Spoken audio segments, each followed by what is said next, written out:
ngasisu pudona lakchari Inspector Tayai Chanigani Punipan Subataka Sanduk Chariba Thoromasi Housik Hingliba Natraga Lake Hidraba Kanagumbaga Kariguma Hiram Amatada Marile Nizadi Wadi Singasi Wakalna Saga Chaban Masida Lako Wakat Aikuina Lugzabungam Zero Krino ne Sidi Elebon Kumbio Kri Kumbio Film Kumbio Meam Yari Masana Fazariba Masam guys Angang Maset Gata than As Krino ne dress Kaisina Seliba Mo Matauzibo Krino ne Kuigi Lamdamasigi Kanglay Pakistan Raman Madamata Drene Migilangi Fazava Atan in a set Chad and Tawase a Koigi Lazava sings in a mean Amata set Pidava Migi Fazava sings in a Matau Tam Tam Radum Serpa a Koig in a god a poor man on the Namsen in a evening I think a Migi dressing the sail like an and a Migi Chanabi the story in a ga Fazane goes a single mama from Masin and a coin of I am sang but Toina no pass like a sango Koina sing the Gatango Aduka and Kaina Ganamo Lisabi pure Muxaragan in a Kisa Sapaninigo Kang the no passing among the Koi Uragam Pang Tavani as Masiki Kal already Papu Gnigo as Krana saying Monocrana Monomata Kango in a Taurizione Sibasak was saxing the one Petro Pico Crino in a mine mid Kaisu Petropi no Koibu no Pimo Ibugi Crino Matusumapung Pade Crino no in a Tausibo as I didn't pay things of putting Manacam Amdrin as City Queen of people is not Tausnoda as Crino Nangi as Nangi or some of the Pratus out Masam the Negas Crino and Nangi Pope the Yarocracy some city sir color took some minutes oh color Taubaninego as when she is so did you know kind of color Taubanine as I go no Koi go Masico hold over some paid a quick John Ray so I never go quite along the gas from the set from like the other go the Koi is the os I know why they're going to be going again a police oil go I get quite of an opinion and Hannah on the body the song will appear medical my don't what do we come over the guy no way can not the long lady book she may have the paragas as absolute sir luxury sir I did have boy didn't go so from the dumb labor go a monks go come away a punchi city go don't know even it must say my absence and over the guy no they come away I'll take absolute lorry luxury sir Ibima Sapna Wadinina oh money sir Solo Gari Mamanda Gogolo Honey sir sir Sapnati Gari Mamanga you know sir Sapnati I got pull up to Madi I got Kangazabini Nanga Kangazabi or so I know Pure Nanga Dogano Nangutira Pugiram correct Nanga Sadu Sekok Biro Sip on the Biro sir see the phone Nangi phone was a birone, Nangi phones in Yamaruri. Nangi phones in the Yaur of Miamdo, Adoni Quinatides. Biro. See the bro. Sir, phone, sir. Hey, phone do gain. Nangi phones, Siganine. Mariam Lanisha. Kakalo. Sir, I will pass in the Kashuatolo. I will look top in a Yamley. Get him to Canary, sir. Get him to Canary again. Carlo, get the book. Mapum the Yorgan and Kangani. Put him up, Nang Canano Hebdo. Ain't it talking? No, just long. So those, Garitaro. Punisher.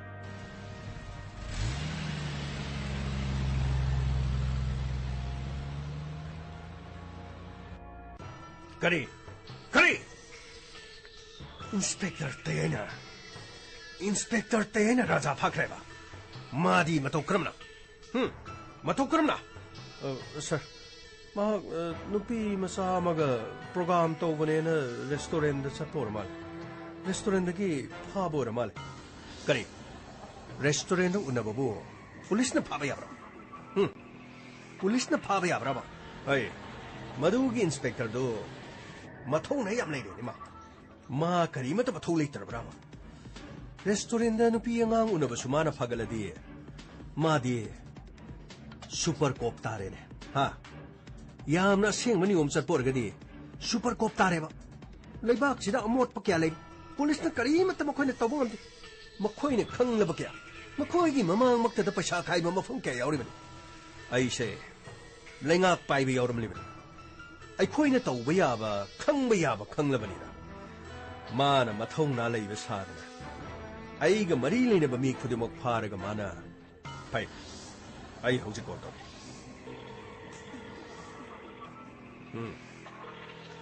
payune hello Ranjit Oh sir, kari le sir.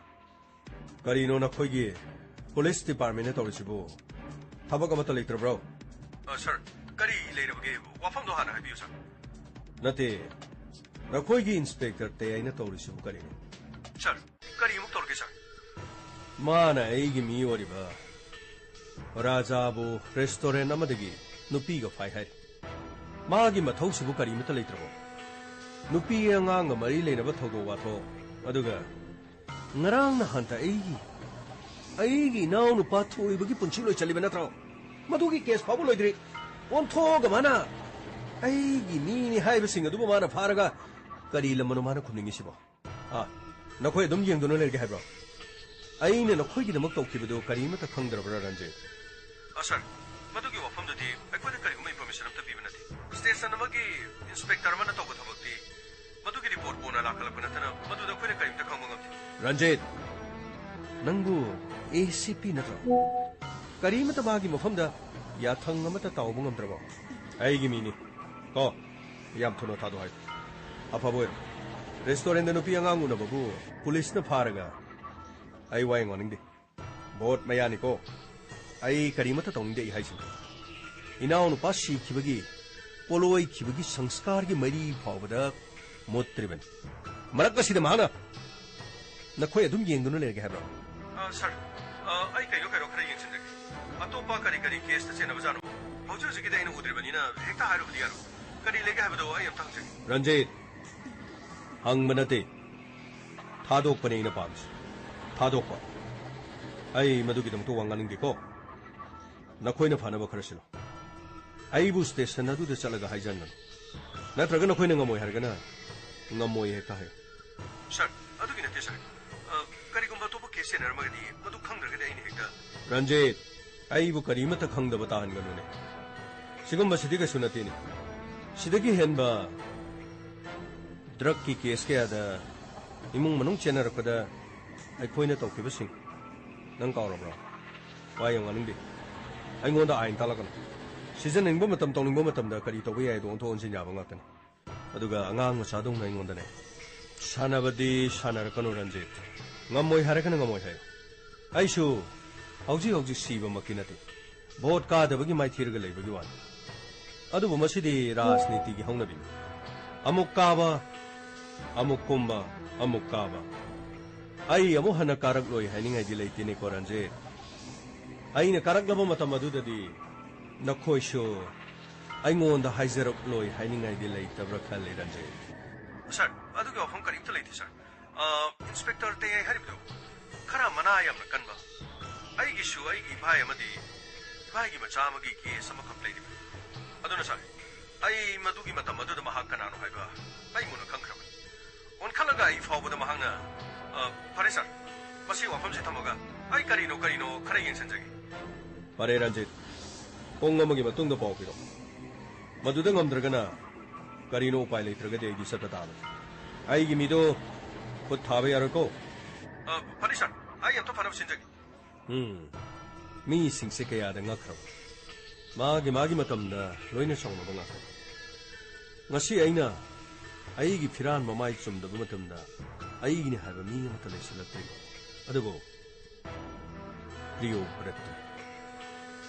priyo batra mi man priyo batra shu mi ai gi sunu mit amadi shoidana le kontre ai ni honor bising leimai da are mar hido ko da banati ai jet sir boben sir minister gi masado kondore hauju pabona khoi dum yengdono leibra lekai adu du changaga sen pi dana ai khoi gi mi sing du mano oina sin khrabra sir raja ga torga thabaga du yamna khub yeng chenna masu nupi matong unaruge na sakhaga madu da lakta badagi khoi thabaga si kange na khoi kari mata bang thobanga na khoi di michibong michaban bakani mi gi macha du ni yemo ma khoi ani khangna aduga na khoi mayam leiba bo aina pije pithakna gari kaya thada dana sen thum hidok tana to babu ꯃꯤꯅ ꯑꯗꯨꯝ ꯍꯦꯟꯖꯜꯂꯅꯤꯅꯦ ꯅꯣꯏ ꯄꯥꯡꯊꯣꯛꯀꯦ ꯍꯥꯏꯕ꯭ꯔꯣ ꯄꯥꯡꯊꯣꯛꯑꯦ ꯍꯥꯏꯕ꯭ꯔꯣ ꯁꯥꯔ ꯑꯩꯈꯣꯏ ꯁꯣꯏꯗꯅ ꯍꯣꯠꯅꯖꯒꯦ ꯁꯥꯔ ꯅꯈꯣꯏꯒꯤ ꯀꯔꯤ ꯋꯥꯠꯂꯤ ꯀꯔꯤ ꯂꯩꯇꯦ ꯑꯋꯥꯠꯄꯁꯤꯡ ꯄꯨꯝꯅꯃꯛꯇꯨ ꯑꯩꯉꯣꯟꯗ ꯍꯥꯏ ꯍꯟꯗꯛꯀꯤ ꯃꯇꯥꯡ ꯑꯁꯤꯗꯤꯅꯦ ꯚꯣꯠ ꯀꯥꯔꯕꯗꯤ ꯐꯩ ꯚꯣꯠ ꯀꯥꯗ꯭ꯔꯕꯗꯤ ꯍꯟꯗꯛꯇꯤ ꯃꯤ ꯍꯥꯠꯀꯅꯤꯀꯣ ꯑꯩ ꯃꯤ ꯍꯥꯠꯀꯅꯤ ꯍꯥꯏꯁꯤꯅꯤ ꯑꯗꯨꯒ ꯑꯩ ꯄꯥꯎ ꯉꯥꯏꯈꯤꯒꯦ ꯀꯨꯏꯊꯈ꯭ꯔꯕꯗꯤ ꯑꯉꯥꯡ ꯑꯗꯨꯗ ꯁꯣꯏꯗꯅꯃꯛꯀꯤ ꯈꯨꯠ ꯊꯥꯈꯤꯕ ꯇꯥꯔꯦ ꯌꯥꯗ꯭ꯔꯕꯗꯤ ꯁ꯭ꯇꯦꯁꯟꯗꯨꯗ ꯑꯩ ꯆꯠꯄ ꯇꯥꯔꯦꯗ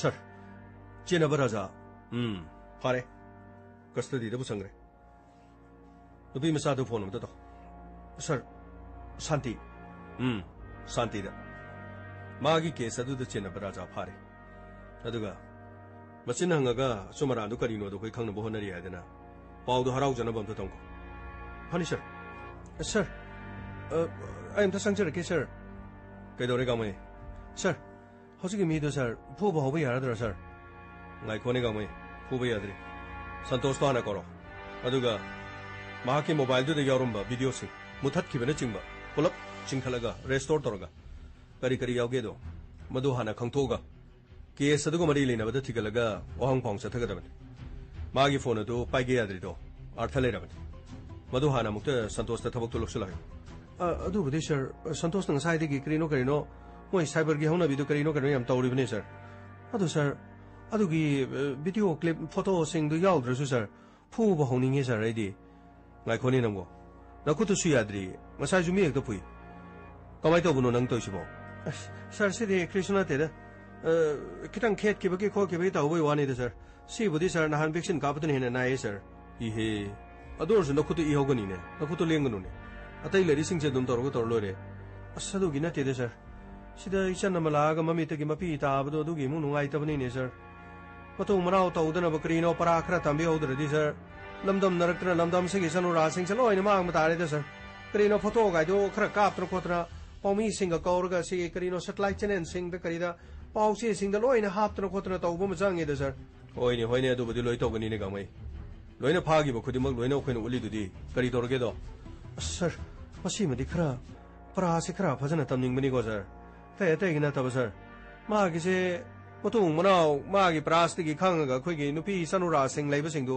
ꯄꯔꯥꯈꯔ ꯐꯥꯅꯕ ꯀꯔꯤꯅꯣ ꯑꯩꯈꯣꯏꯒꯤ ꯅꯨꯄꯤ ꯃꯆꯥꯁꯤꯡꯁꯨ ꯄꯪꯃꯟꯈ꯭ꯔꯦꯗ ꯅꯨꯄꯥꯅꯕꯨ ꯍꯥꯏꯔꯗꯤ ꯀꯔꯤꯅೋ ꯑꯩꯅ ꯅꯍꯥꯟ ꯍꯥꯏꯖꯕꯗꯣ ꯁꯥꯔ ꯃꯈꯣꯏ ꯀꯣꯏꯔꯝꯂꯒ ꯀꯔꯤꯅꯣ ꯑꯇꯣꯞꯄ ꯅꯨꯄꯤ ꯀꯣꯏꯈꯤꯅꯤ ꯍꯥꯏꯕꯒꯤ ꯄꯥꯈꯠꯄꯒꯤꯔ ꯀꯩꯅꯣ ꯈꯪꯗꯦ ꯅꯨꯄꯥꯅ ꯍꯥꯏꯕꯗ ꯅꯨꯄꯤꯁꯤꯡꯁꯤꯅ ꯌꯥꯒꯟꯕꯁꯤꯅ ꯀꯔꯤꯅꯣ ꯃꯇꯝꯁꯤ ꯄꯨꯔꯥ ꯏꯪꯂꯤꯁꯀꯤ ꯇꯥꯏꯞ ꯇꯧꯔꯦꯗ ꯁꯥꯔ ꯀꯔꯤꯅꯣ ꯏꯪꯂꯤꯁꯀꯤ ꯇꯥꯏꯞꯗꯤ ꯁꯥꯔ ꯑꯩꯅ ꯃꯗꯨ ꯋꯥꯗꯣ ꯍꯥꯏꯔꯗ꯭ꯔꯥ ꯁꯥꯔ ꯀꯔꯤꯅꯣꯅꯦ ꯏꯪꯂꯤꯁꯀꯤ ꯇꯥꯏꯞꯕꯣ ꯁꯥꯔ ꯃꯈꯣꯏ ꯏꯪꯂꯤꯁꯀꯤ ꯏꯀꯥꯏ ꯈꯪꯗꯕꯤꯗꯣ ꯅꯨꯄꯥ ꯑꯃꯁꯨ ꯄꯨꯡꯀꯣꯏꯗ ꯀꯣꯏꯅꯕ ꯄꯨꯡꯂꯩꯗ ꯂꯩꯕꯗꯣ ꯑꯗꯨꯒꯤ ꯃꯑꯣꯡꯗꯣ ꯑꯩꯈꯣꯏ ꯆꯅꯨꯔꯥꯁꯤꯡꯗ ꯇꯧꯔꯕ꯭ꯔꯥ ꯍꯥꯏꯕꯒꯤ ꯋꯥꯅꯤꯗ ꯁꯥꯔ ꯏꯍꯦ ꯌꯥꯔꯦ ꯒꯥꯡꯃꯩ ꯑꯗꯨꯒꯤ ꯋꯥ ꯅꯠꯇꯦ ꯁꯤꯗꯒꯤ ꯄꯔꯥ ꯑꯆꯧꯕ ꯑꯃ ꯁꯣꯏꯗꯅ ꯇꯝꯕ ꯑꯣꯏꯔꯁꯅꯨ ꯑꯗꯨꯒ ꯂꯝꯗꯝ ꯑꯁꯤꯒꯤ ꯆꯅꯨꯔꯥꯁꯤꯡ ꯃꯁꯤꯁꯨ ꯑꯌꯥꯝꯕ ꯍꯥꯏꯇꯥꯔꯦ ꯂꯣꯏꯅ ꯃꯁꯤ ꯍꯣꯡꯗꯣꯛꯄ ꯁꯦꯝꯗꯣꯛꯄ ꯑꯃꯗꯤ ꯇꯉꯥꯏꯐꯗꯕ ꯂꯩ ꯑꯗꯨꯕꯨ ꯀꯦꯁ ꯑꯁꯤ ꯇꯥꯔꯒ ꯃꯈꯣꯏ ꯍꯦꯛꯇꯃꯛ ꯁꯦꯝꯗꯣꯛꯂꯒꯦ ꯍꯥꯏꯕꯗꯤ ꯌꯥꯔꯣꯏ ꯍꯧꯒꯠꯂꯛꯂꯤꯕ ꯅꯨꯄꯤ ꯃꯆꯥꯁꯤꯡ ꯑꯃꯗꯤ ꯅꯨꯄꯥ ꯃꯆꯥꯁꯤꯡꯗ ꯑꯩꯅ ꯅꯍꯥꯟ ꯍꯥꯏꯕꯗꯨꯅꯤ ꯃꯁꯦ ꯀ꯭ꯂꯥꯁ ꯑꯃꯒꯨꯝ ꯁꯕꯖꯦꯛ ꯑꯃꯒꯨꯝ ꯆꯍꯤ ꯅꯧꯔꯤꯉꯩ ꯃꯇꯝꯗ ꯑꯆꯧꯕ ꯄꯔꯥ ꯑꯃ ꯑꯣꯏꯅ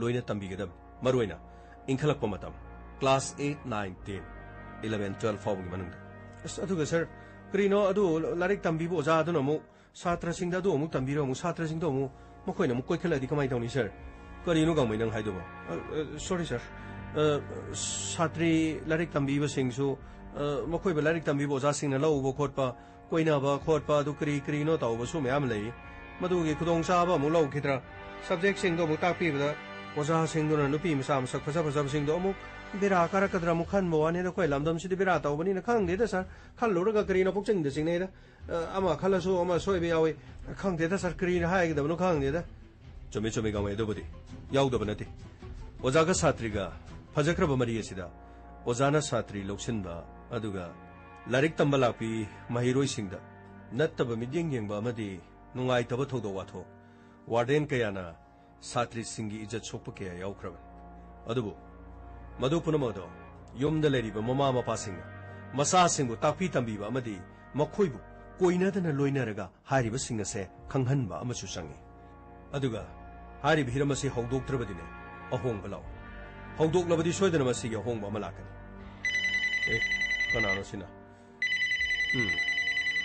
ACP Hello sir Inspector Tay have you sir Inspector Tay nana custody da ma phajala thamale ni amta thado ko ni sir kana nana ngasi parakom leitro raja haibadam thado ko sir mahaki mathakta complaint lei sir kari complaint no ko ni nangbu nong magi nang singang na bayam wasale police department stay ko ai koi na pari pham sinang paira kilo nati ai koi na pari pham sinang paira ga nangi na khada ko le ro kari ro mi nang to sibo sir ai di sage duty tok jabani sir mara leiba mi bu ai na phajabada masida duty on to onchen to bu wafam sibo sir na ina to bu thabak sing sida asuk yamna thaja bidri si kari merong gino sir ngasi phawbudi inspector te aina to ki thabak thoramda case adu de kari aram yobugi lalabadi maduda disciplinary action do lobiyo ai gi rank down to biyo natraga suspend to tambiyo aina to jari bese nupi basa amana complaint lakani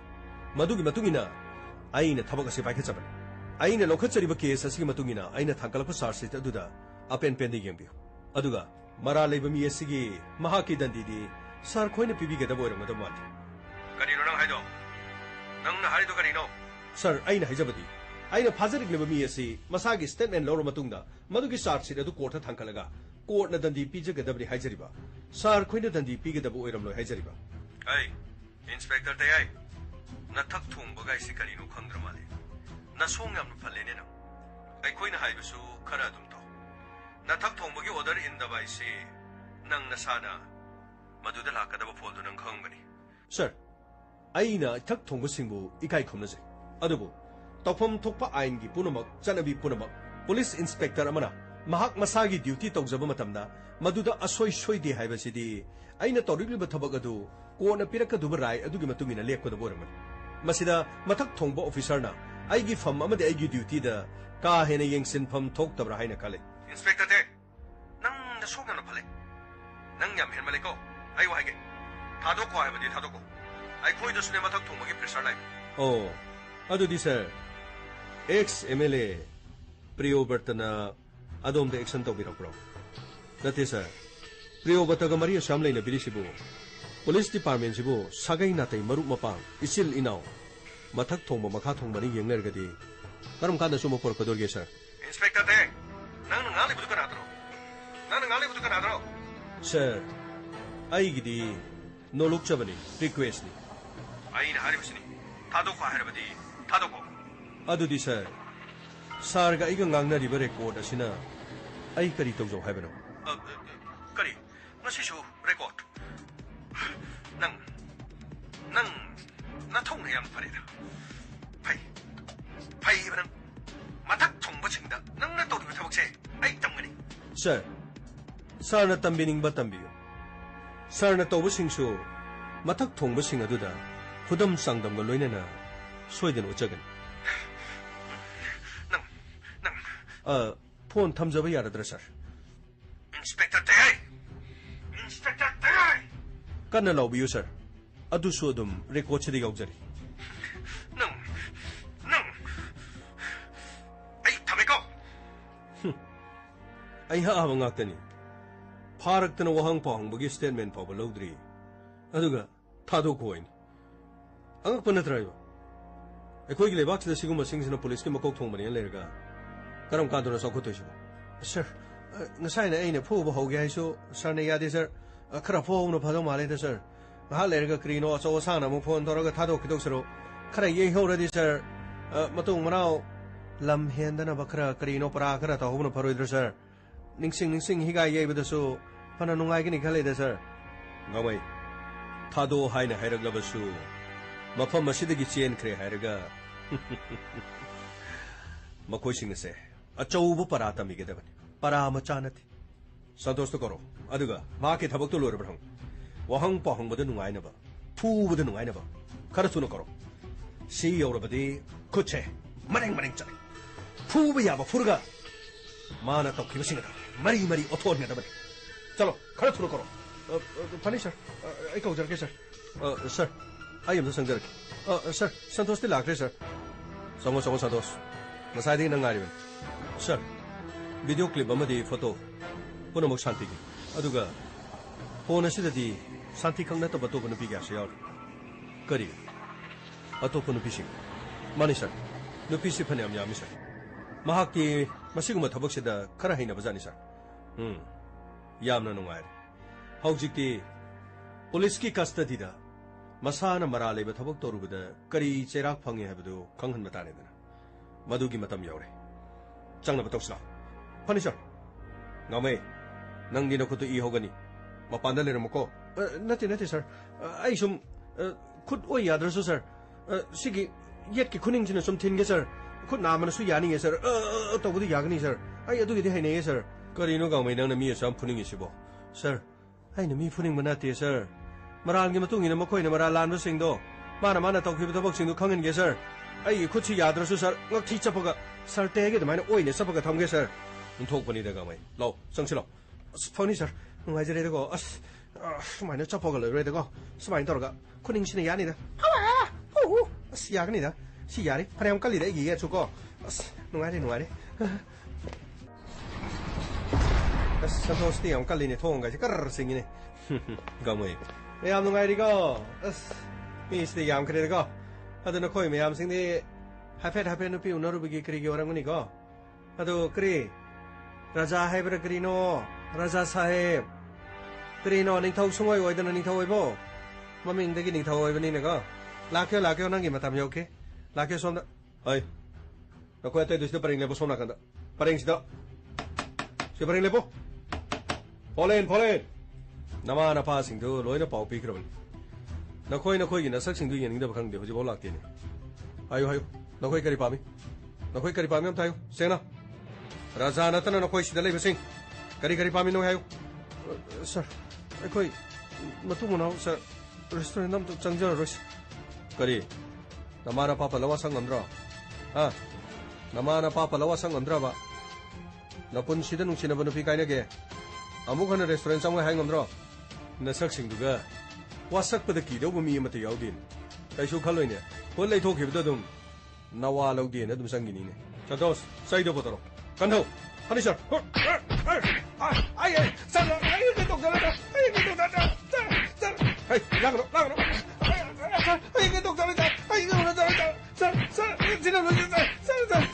ꯄꯦꯟꯗꯦꯗꯀꯣ ꯑꯩꯗꯤ ꯐꯨꯕꯁꯨ ꯌꯥꯎꯅꯤꯡꯗ꯭ꯔꯦꯗꯀꯣ sir, aku yang gitu jauh sir. Kasih bro, sir, aku yang gitu jauh sir. Aja deh dah. Sir, aku yang gitu jauh sir. Ay ingay ang matatog sir, Roygan. Ay why gani? Irim limna. Nakoy na nung sinasabada, ay koy na tingbagi kari matahag lagi ne. No paano pinung sinabay si Ishorgi, sidi nature ne. Adubo, mi na sana daba, maruay na koy gipurubase. Masing yam na yam kidraba purubaman. lamdam masida lady by koigi yellow me, masing kano kangra. No kangra ba. I koigi lady ba yellow me, masing kachikatan. I koina lady by sida gihena. Atopa lam the gilapa, migrant sing. I koi the gihena masing hangat kraba. No ikashu kalamui. I koi mapum sida ladies dine. Bharat ki state amagi manung the leba, district amagine, big kraba, constituency amagi me masing hele. Yandabra. Sir, kangra sir. Hey, why? Nakoi se, tungi yumbini.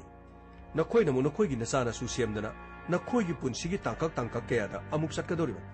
Ngasi nakoi na tungi yumbi oigadab sing na sigumaina. Aran balambis da satana lerabadi, karam kanda sakot por kadori. Yengo, Singapore hari balamdio. Pikraba, kang lay paksin hen sauri balamda mama. Mapam madu da lady mi masing sumati mi lakun. Akoi mapam si lady se, mi top tharaga, lakun tra mangap lagani haina panani. Adugo tangai fadana lakun tre rairas. Singapore diga kuni hil. Yengo ngasi. Ising na iko silika leba. Itat macha kaya pulaga seba lam da maman. Ngasi di saukhat na bagi semkhat saga na buhona bada. Mapam madu da lam laita dana samudra da lebak thonjalaga. Saukhat kongthang kaya gi oiba. Mapam kaya, office kaya. Company kaya na shem saba haukraban. Mapam madu da lam laita badagi ising da atawba. Taurga chatpa.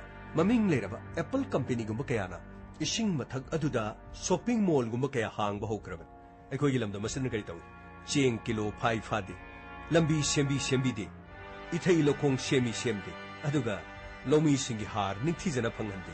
Masidagi amuk hayeng ising thumjankre lau uba amata yadre ising leiba kandana bhari bhari da leiba ising leitra kandana ikang thokpa pot yonpham leiti cold storage leiti mapanda thadokpusu upai leiti kihom khara thadolibasina aikhoi lamdam masigi GDP wangkhalama ngamgadran yengo nakhoina asigumagi thabak asida thawai yoksindana haugalagi nupi cha kayabo aranba lambi amada pusalaga nakhoina khoigi punchi edo mangnana bge chobo khongthang amana khoina silibdo madu kari marangino ha madu kari marangino sir khoi hayenggai amata changjar sangadabani fast food ajele gedabani fast food ke artha se lamdam asida di pura tayu nagari artha hantu adi nupi singi jan mangpham nupa singina matam lenpham masigi artha ga chamanare sir aikhoi hayenggai sukang changjar roi sir ai gamai sir makoi singi se thoba ka dole puthoko aduga raja gi matam yaure lakyo noi lakyo ko nakoi gi namana pa na so nakoi beloksen dabra ke nom tawre ni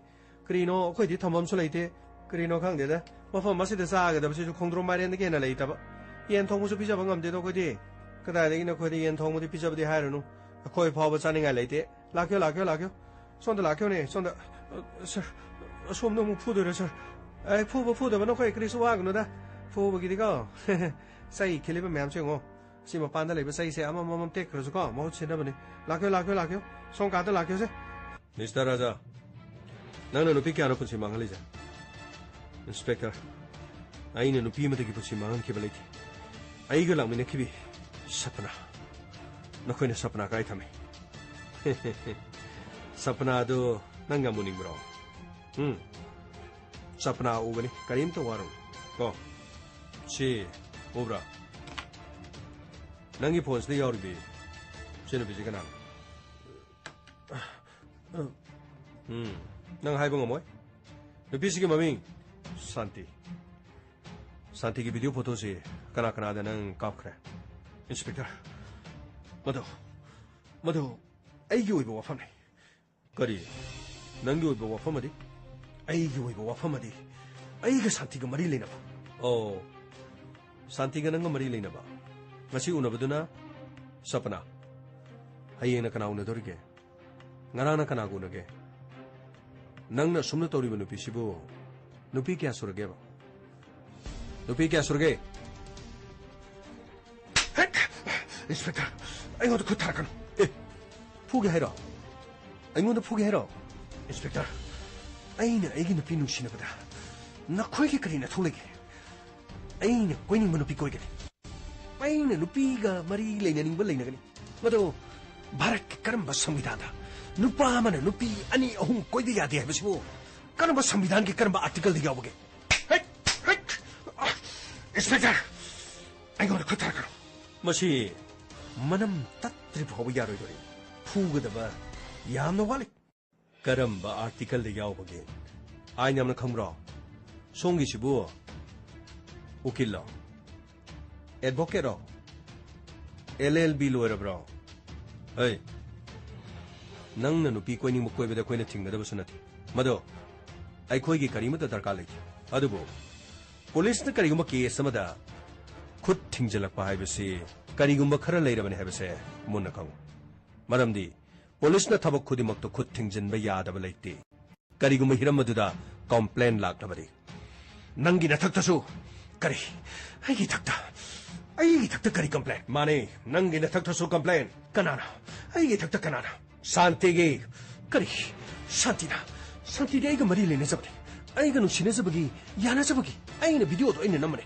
ma ga gi yana zarga nam khiba video bo madu to mana complaint tor gadi madu mana ai gi thakta blackmail to bagi ma gi mathak to ina search to gada bani oh defamation suit nang de hiram masida yamna expert oi bazani aduna kari gumnu pisna wakar padar gadi madu gi mathak to onkhala ga nangna nangi jat ki dabi tani sinin ador badi sida yori ba photo video singa si pare ga nangna santi da nangna kian ki ba aduga santi gi gumda sunang ngarang langlaga ma gi yumda kian ki ba ma bo mo na izat tem sina bo hona ki badi kari gi inspector mana mafam matam chadana mana ingoda chela sebe aina matam kharangai khwai ben adubo mana yaba ko boliti aina magi photo video ngasisu social media da ina thagat ki balai aina thagat ki khalabadi aina thagat ki bige adugo aina thagat ki banati adugo manu onchilga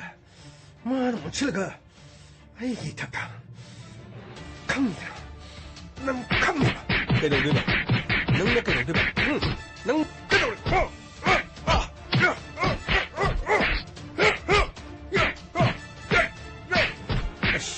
포부시 연인 그래도 살 이게 그냥 갖고 야거든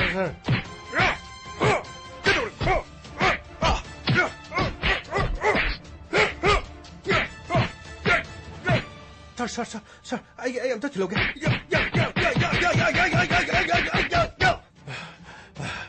너희는 파냐 풀어보소. 아이나. 산티부디 레임나 타로.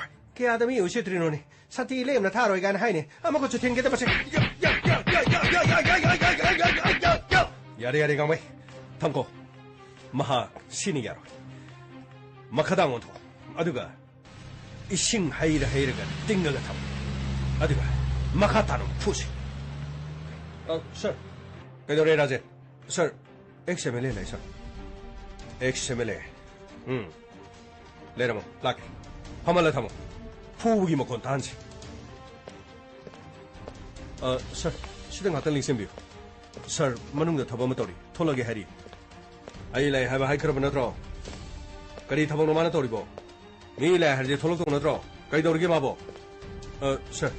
somda case करगी मी खर फूरी करी कना फूरी बा राजा बसु फूरी bro sir राजा दी खंगे sir फनेयाम दी फूरी करी नुने हरिसिबो आई लाइ हरजोने sir I हाजर मबन थोलानी sir 막등 아비요 sir 이싱 보통 저렇게 sir I इसिं थानिं देखो आई लाइ ना याम थुना हरजो राजा द खुथावन हायो आई लाइ बिसनी चलो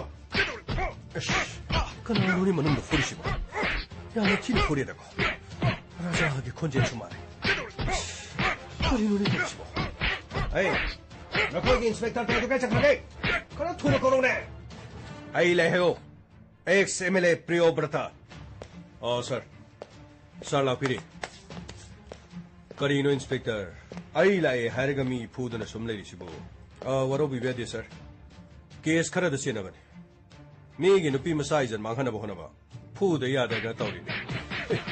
뭐시고? 어떤 푸브 랩리네. 그리 그 분원이 떠오르시고. 미도 싫어 뭐 이러시고. 아이 나한테레포. 싱도 하이라가. 멋진 생들이 봐봐. 마산의 야자들이 봐봐. 모바일 클립 싱도 로이나 한번 통로. 누피 싱도 그라이가 나이도 그리로 한거.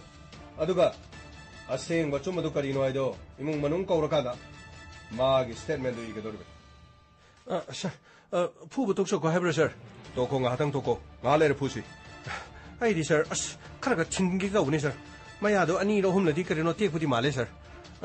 sir 마반기 체크고 뭐 콜러가 sir. 마야도 마닝 마마 로이는 수도가 시대기는 시보도 아마도 야혼드나 산라바 하누보도나 마야 야우드나 항 somna sagop sarga. fen sarga.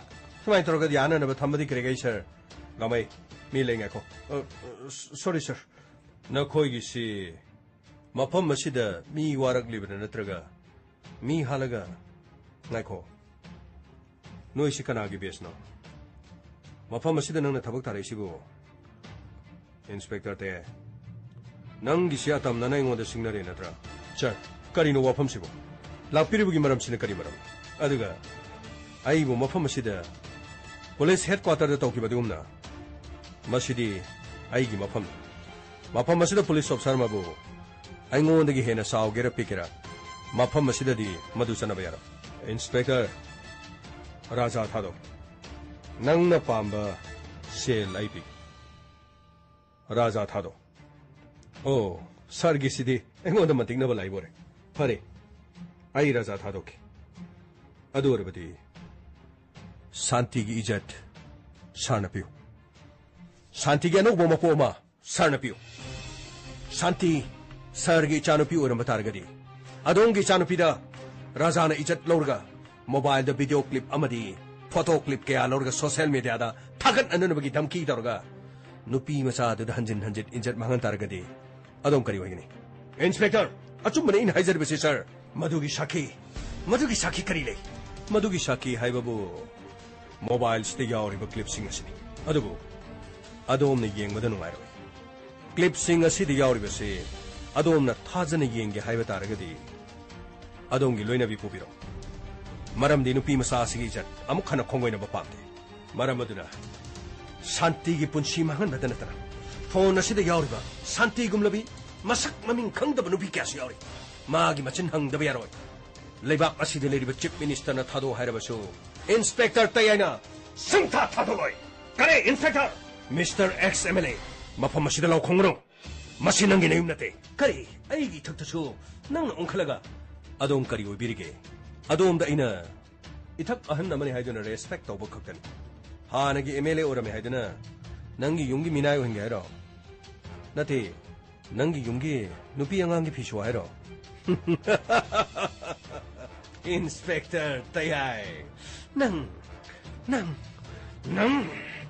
아이는 하이자리베스니 마파마시 난게네 윰나티 아두가 고도미도 마카담 마카다 마카 그래 예스 마카다 낭구머니 원도 고도미 틴냐브라 낭나 칼리시 낭마타 마마다 MLA 오이라메시니 어이 낭부 레스펙트 오브 야반 아두부 한진 마팜 마시다 이부 까리엠나바 폴리스 헤드쿼터더 수낭나 이부 까리엠나바 인스펙터 아이나 बहुत 까락라바디 아이나 낭원더기 자위 헨가니 해버시 낭 캉드레니 아이나 라자 타도 하르가 낭니 야디 बैशाख क्या पामगिरा बैशाख क्या पामगिरा है से बैशाख हो जाओ चलो अदुगा राजा बुथादरो मिस्टर प्रियोबता अदोंगे बैशाख हो जाओ मफम से पुको करिगे पैसा से वाली सिरा कया है नंग पामगे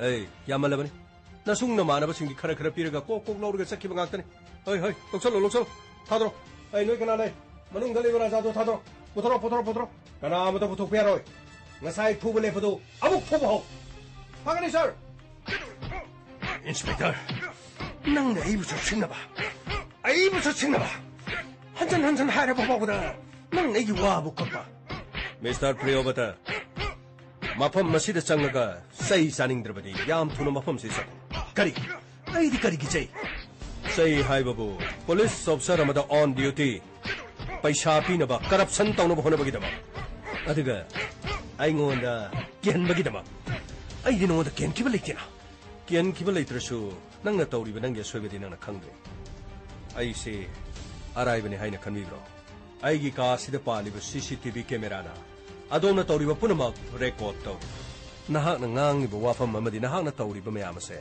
로이나 레코드 마시 아이나 낭게 레카이두 타독나바디 라기베 엘렉션 나시다 낭 까리 와이기네 하바도 문을 칼로 인스펙터 라고노 마파마시다 아무나 라고 따라가디 낭 아파 보이로 나사나수 나틴 요라가 와칸 카직다 칸미야이나 미기 마차노 필리 샤비 마기 푼시 망리바니 모두 걱정나테 마하키 폰시디 야우리버시 마신 강감들바 비디오 아마디 포토싱 마도 나코이기 나사노 피싱 나테 하이두나 나코이나 야암나 따라이네 로부기 와라 레엠나 숭타 타로 케스 아마기 마탁다 아마기 마탁다 아마 어디가 case असिदा लौतुनबा यावबगीदमा नहाकपुसु I मनुंगा थाजनद्रिङेदा मफम असिदगी सक्खेदबनि ओरेदना मनुंगा फुरिबा कोबुसिंचे Masih पामद्रे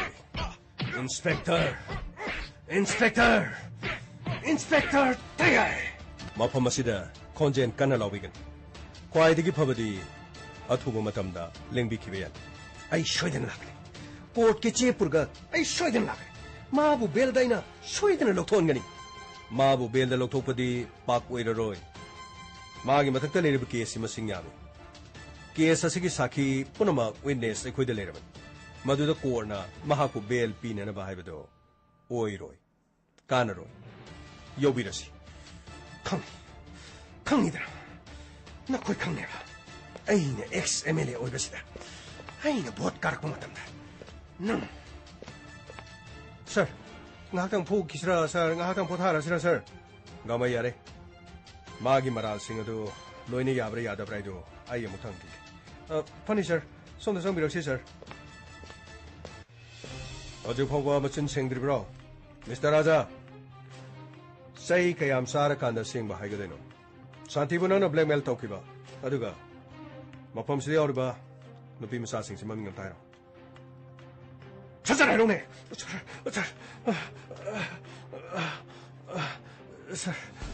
Santi. Kamala.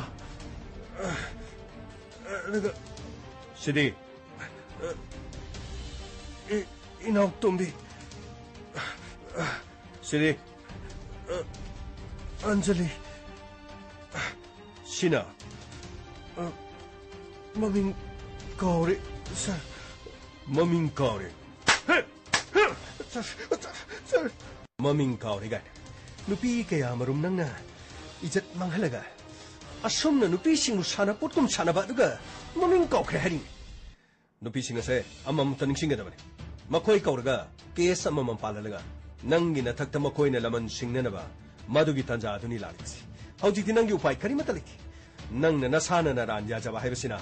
Kwai digi apaba lami. Aseng basing do hai horo. Masidagi hen manangi apaba kari guma matalay ranoy. Hada kabu kayoy ba. Maning mamang potrong ho. Natulay ma kangko. Nang na satakki basing na do. Nangi mikop karana nangi naning tungbo erabaso. Sidagi ni mikop kudimak. Jail gi manungda. Natragana. Farsi tawduna sagay di yalaga. Nang napangtoki basing aduna. Narana na pot parga. Sibagi mang pamtana puna na ba? Soy din ho na gani. Lakle. Inspector. Tayay. Lakle. Lakle. Inspector. Tayay. Uthana ba? Kanbina ba? Thank you, sir. Welcome. Uthana ba? Kanbina ba? Inspector. Tayay. Lakle.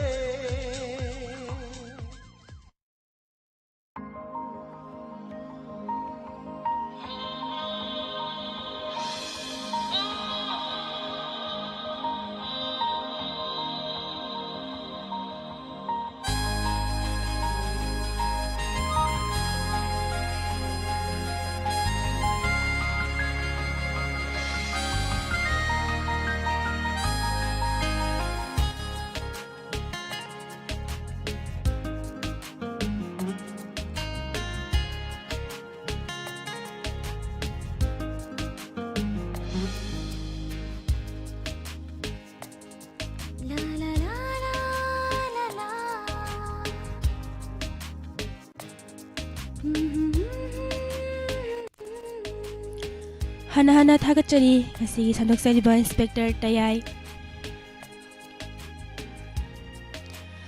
Saniga Nipuga Nipan Suba Hanjin Basaruk Tabi di Basingbu Haningaletana Thagachari.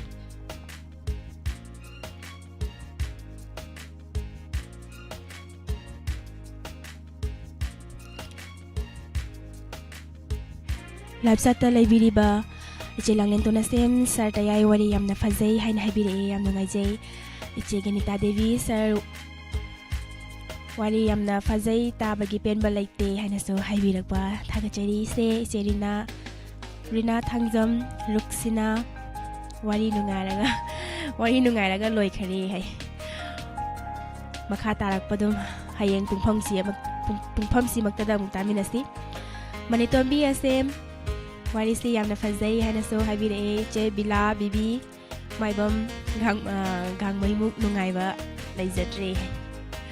Thagachari mayampum namang Arun Kumar Sagolsem Handy Lastram KH Mazahar Ima Ibeyayma Guru Mayum Asi Inspector Tayay Hanjin Basaruk yam na fazay han haibire ima naso Ima sakhi yum nam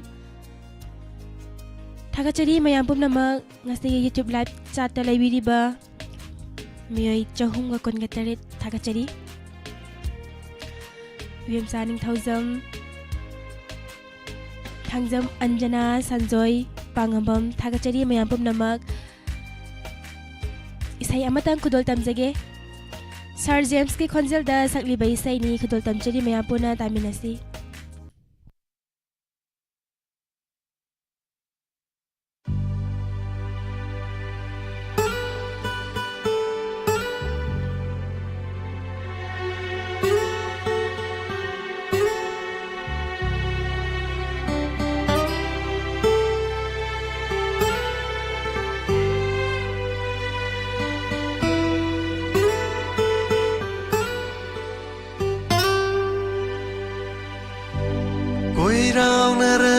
Mishna Thajabungam jabi maitho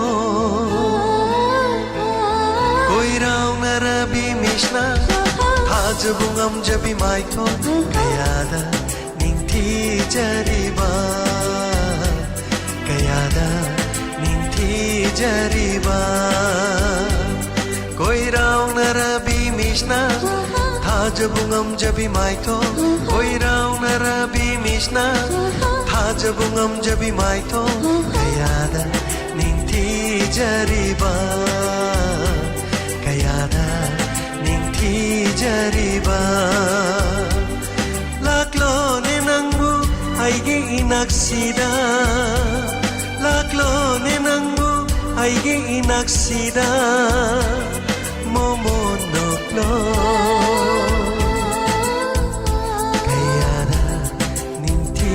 jariba kayada ningthi jariba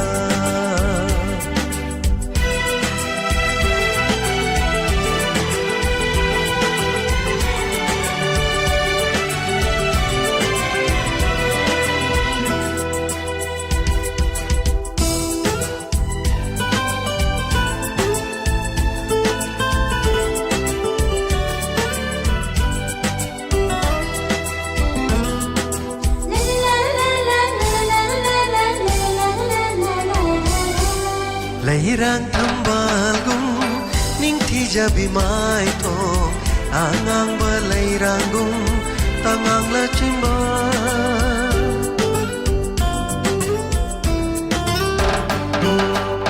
Lairang tambalgum ningthi jabi maitho angang ba lairangum tangang la chimba malangi shahumda nangi shamlangna Hai na hum na chat pado ipom nai na malangi shahum da nangi shamlang na Hai na hum na chat pado ipom nai na ying bagi pende ning tibi santam nangi na tau uruba thamoy shina koi rao na bimishna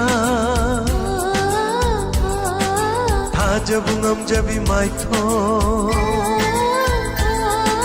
Koi rao nabi Mishna Thajabungam jabi maitho Kayada ningthi jariba Kayada ningthi jariba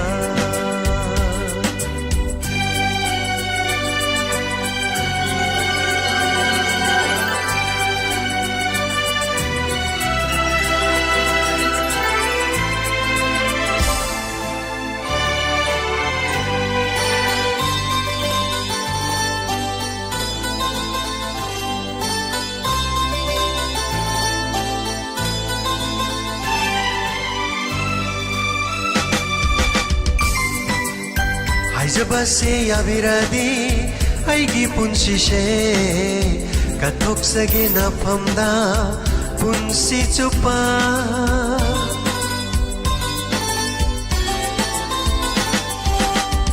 Jabase yabiradi aigi punsi she kathok sage na ngonda punsi chupa manglanda shutoy na toyna nang nalaktuna Wari kaya sharami inatanang na Manglanda sutoy na nang nalakto na wari kaya sharami inakta nangna mapo khudingi lepcharage nangsu aigi damakta lepiyu ko koirauna bimishna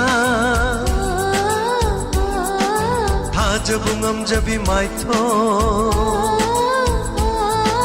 koirauna bimishna thajabungam jabi maitho kayada ningthi jariba kayada ningthi jariba aigida nangse oijage aigida nangse oijage la la la la la la la la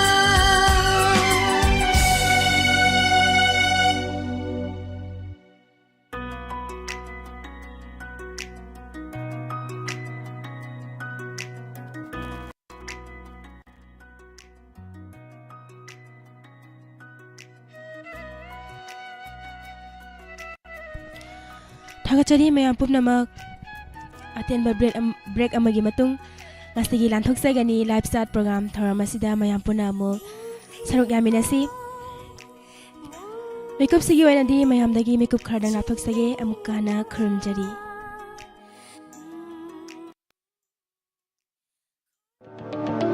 Nungairaba Paujel, New Era Higher Secondary School Thobalna, High School Living Certificate Examination 2024 Thariba Mahiroi Singda, Yaifa Paujel Pijari.